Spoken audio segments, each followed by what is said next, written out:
Hello students, I am Rajesh Kumar Singh from Divine Public School, Monapur, Gorakhpur. Let's proceed on the next chapter of the Snapshots Mother's Day by J.B. Priestley. Paragraph 18.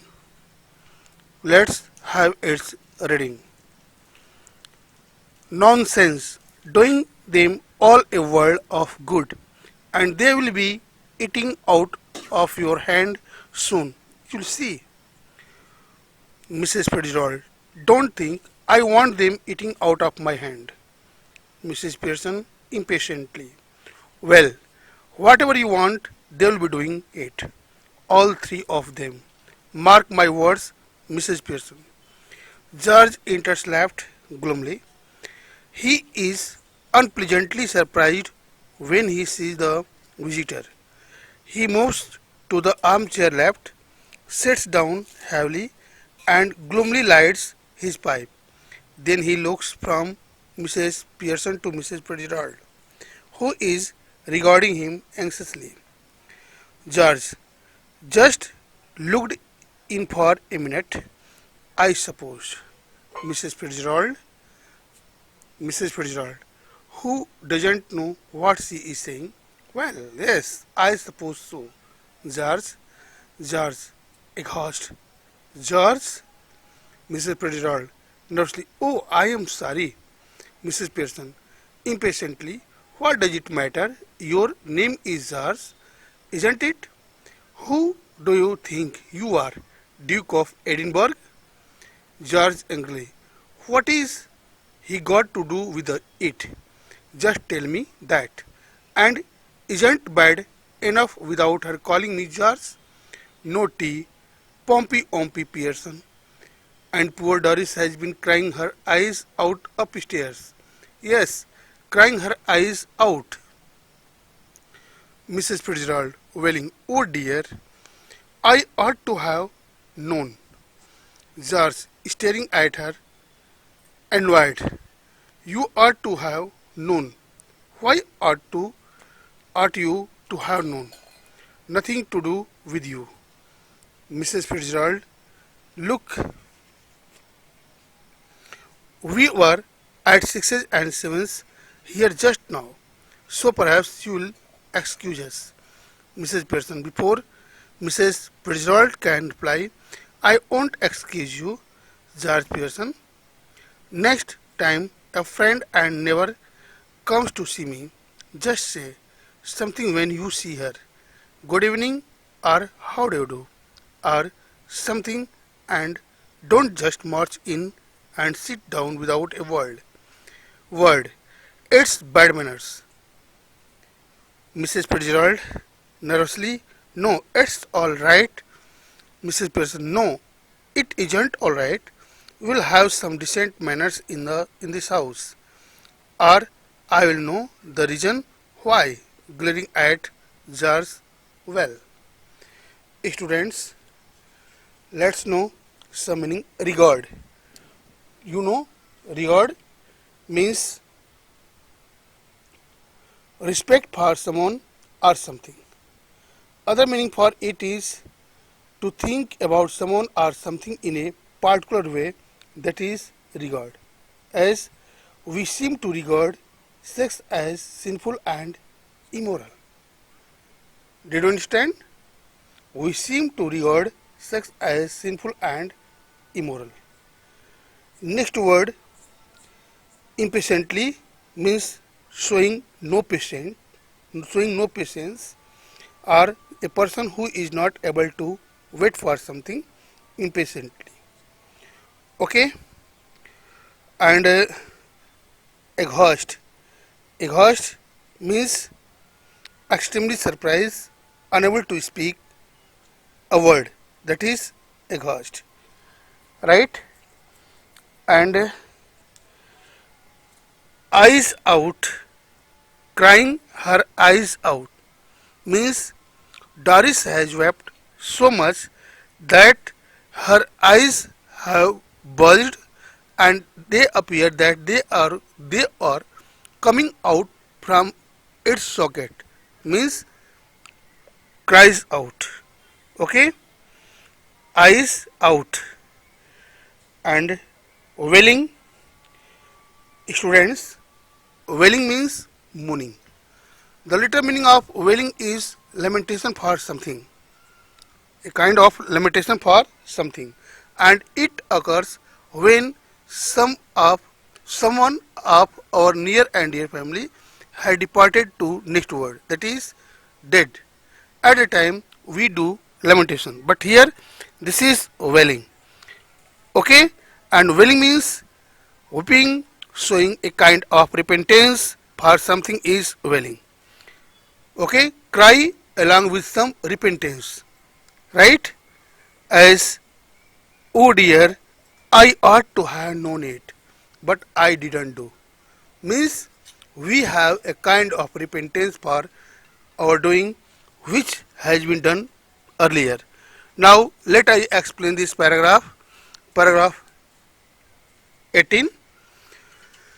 New Mrs. Fitzgerald tells Mrs. Pearson that she wants or she wishes that she would not have treated them so strictly.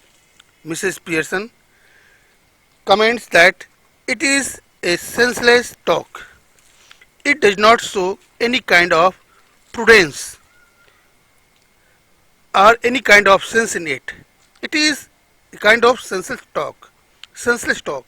She pursues her that the treatment and technique used by her, that is by new Mrs. Pearson, is working well and putting them in the world of goodness. They will be reformed. They will be reformed. They will be so changed that they will be eating out of her hand very soon. She bets at it. Mrs. Fitzgerald says that she doesn't think that she wants them eating out of her hand.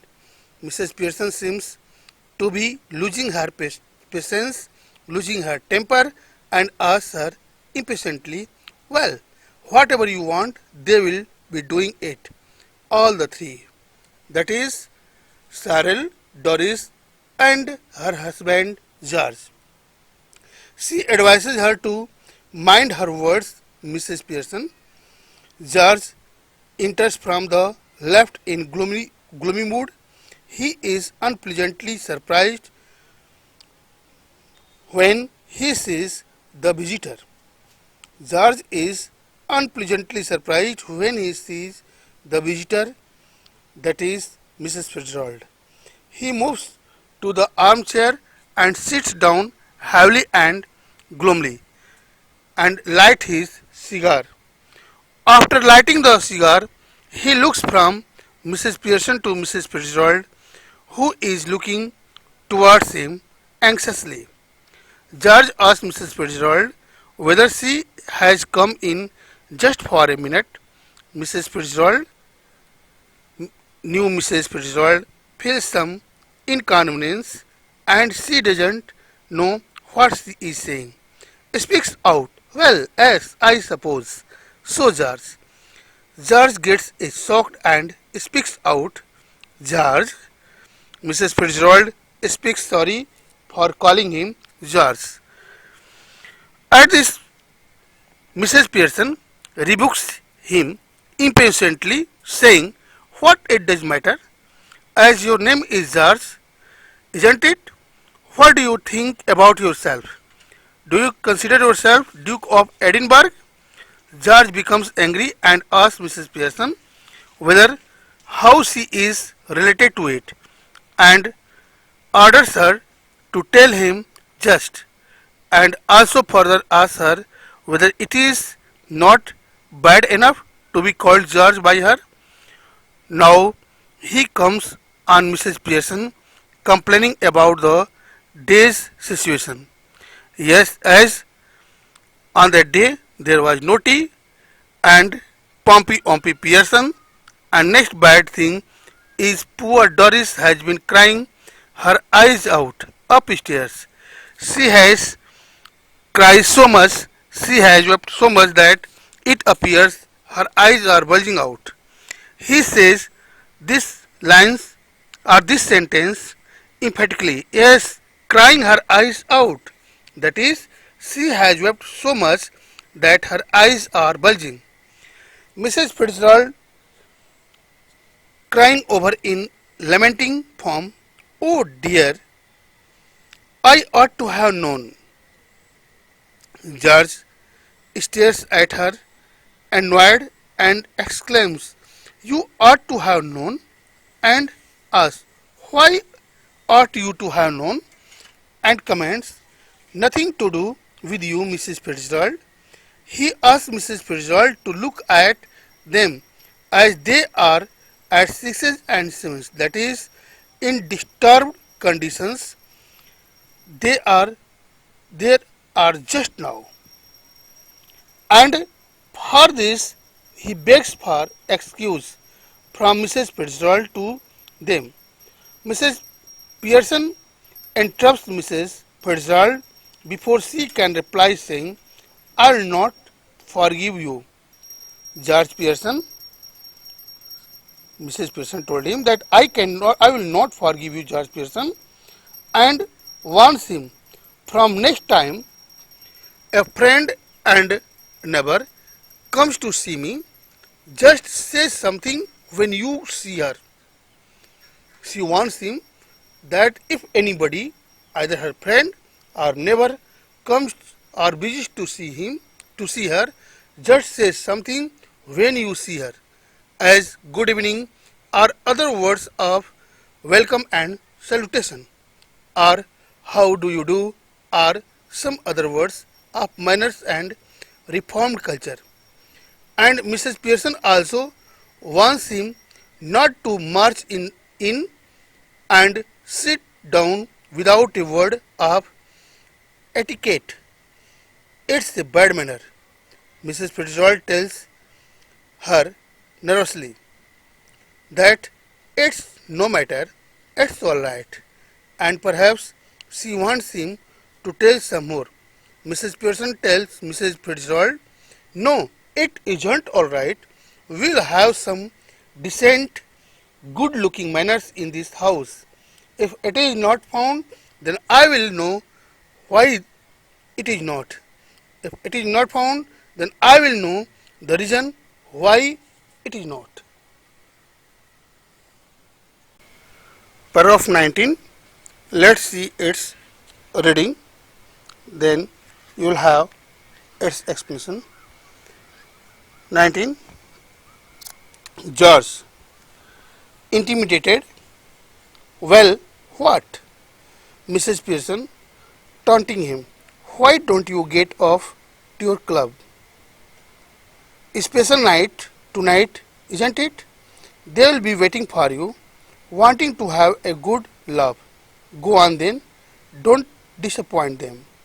George bitterly, that's right, make me look silly in front of her now. Go on, don't mind me. Sixes and sevens. Poor Doris has been crying her eyes out, getting the neighbors in to see the fun. Suddenly, losing his temper, glaring at Mrs. Pearson and shouting, all right, let her hear it. What is the matter with you? Have you gone Barney? Barmy or what? Jumping up savagely, Mrs. Pearson, jumping up savagely. If you shout at me again like that, George Pearson, I will slap you big. I will slap your big white silly face. Mrs. Fitzgerald, moaning. Oh no, please, Mrs. Fitzgerald. Mrs. Pearson says. George, staring at her, bewildered. Either I am off my chump, or you two are. How do you mean? No, please, Mrs. Fitzgerald. Look, you are Mrs. Fitzgerald. So why are you telling yourself to stop when you are not doing anything? Tell her to stop then. There would be some sense in it. staring at Mrs. Pearson. I think you must be Tiddly. Mrs. Pearson, staring up sagely. Say that again, George Pearson. George, intimidated. All right, all right, all right. Doris enters left slowly, looking miserable. She is still wearing the wrap. Mrs. Pearson sits on the settee.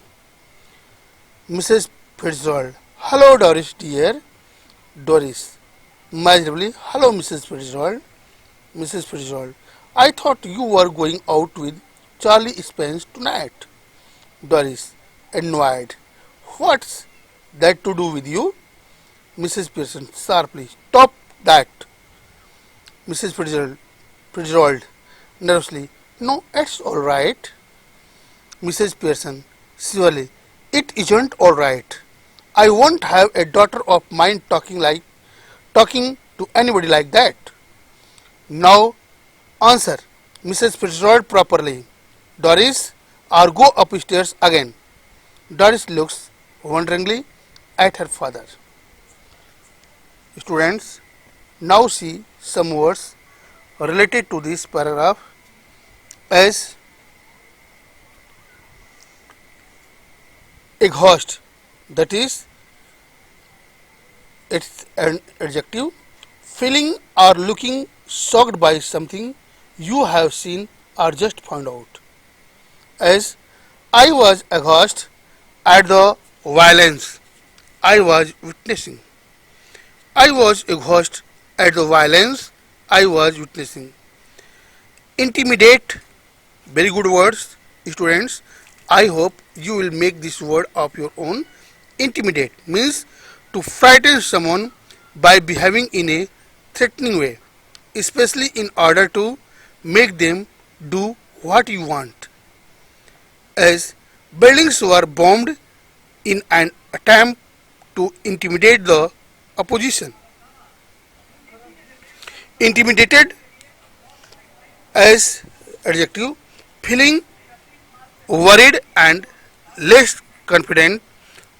For example, because you are in a difficult situation or other people seem better than you. I was shy and felt intimidated by the older students. Okay? I was shy and felt intimidated by the older students. Next word, taunt. To try to make someone angry or upset by saying unkind things or laughing at their faults or failures is called taunt. Okay? Students, see the situation. To try to make someone angry or upset by saying unkind things or laughing at their faults or failures, okay, is taunt.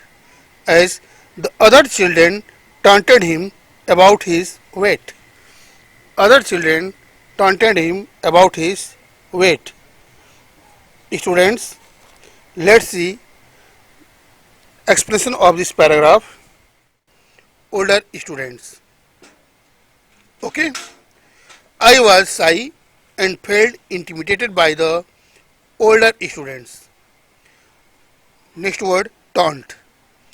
To try to make someone angry or upset by saying unkind things or laughing at their faults or failures is called taunt. Okay? Students, see the situation. To try to make someone angry or upset by saying unkind things or laughing at their faults or failures, okay, is taunt. As the other children taunted him about his weight. Other children taunted him about his weight. Students, let's see explanation of this paragraph. Paragraph 19. As Mrs. Pearson tells Mrs. Fitzgerald, glaring at George, that there will be some decent manner in this house, and instruct even George that the manners of the house shouldn't be broken, and if broken, then she will ask why. At this, George becomes frightened and speaks out well and exclaims, "What?" Mrs. Pearson laughs at him and makes some satire, irony on him, saying that why you don't get off to your club. Today is a special night, isn't it? They will be waiting for you, wanting to you have, wanting to have a good laugh at you, since they want you for jokes. So go on, don't disappoint them.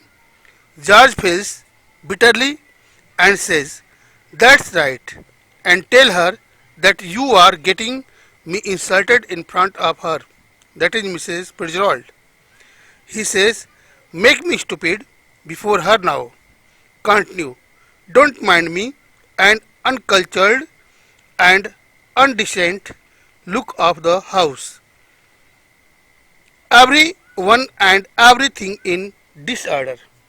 Poor Doris has been crying her eyes out. Her crying makes the neighbor to take interest in our family matters and see the fun what has been taking place here. George suddenly lost his temper, looks angrily at Mrs. Pearson and speaks shouting, "All right, let her hear it. What is the matter with you? Have you become mad or a cynical or some other thing?" Mrs. Pearson jumps up wildly and warns George, "If you shout at me again like that, George Pearson, I will slap your big, fat, stupid face." Mrs. Fitzgerald feels pain and cry out, moaning, "Oh, no, no, please, Mrs. Fitzgerald." Mrs. Pearson says. George gets surprised and looks continuously towards her, bewildered, and asks whether his mind is off or you two are out of senses. He asks, "What did you mean?" "No, no, please, Mrs. Fitzgerald." "Look, listen, you are Mrs. Fitzgerald. Then why are you calling yourself to stop when you are not doing anything? If you tell her to stop, then there would be some sense in it." George, looking continuously towards Mrs. Pearson, says, "I think you are slightly drunk." Mrs. Pearson stares at her wildly and warns, or stares at her wildly and challenges George to say that spoken statement again. George Pearson. George becomes frightened and says, "All right, all right." Doris enters from the left slowly. She looks embarrassed or troubled. She is still wearing the apron which she has dressed earlier. Mrs. Pearson is sitting on the long sofa. Mrs. Fitzgerald introduces by saying, "Hello, Doris dear." Mrs. Fitzgerald asked Doris whether she was going out with Charlie Spence that night. Doris becomes angry at it and asks, "What is to do with it? What is to do to you?" Mrs. Pearson orders her sharply to stop that nonsense. Mrs. Fitzgerald defends her by saying, "No, it's all right." Mrs. Pearson tells Mrs. Fitzgerald that it's not all right. "I will not have a daughter of mine talking to anybody like this." She orders her to answer Mrs. Fitzgerald in proper way or go upstairs again. Doris looks towards her father amusingly.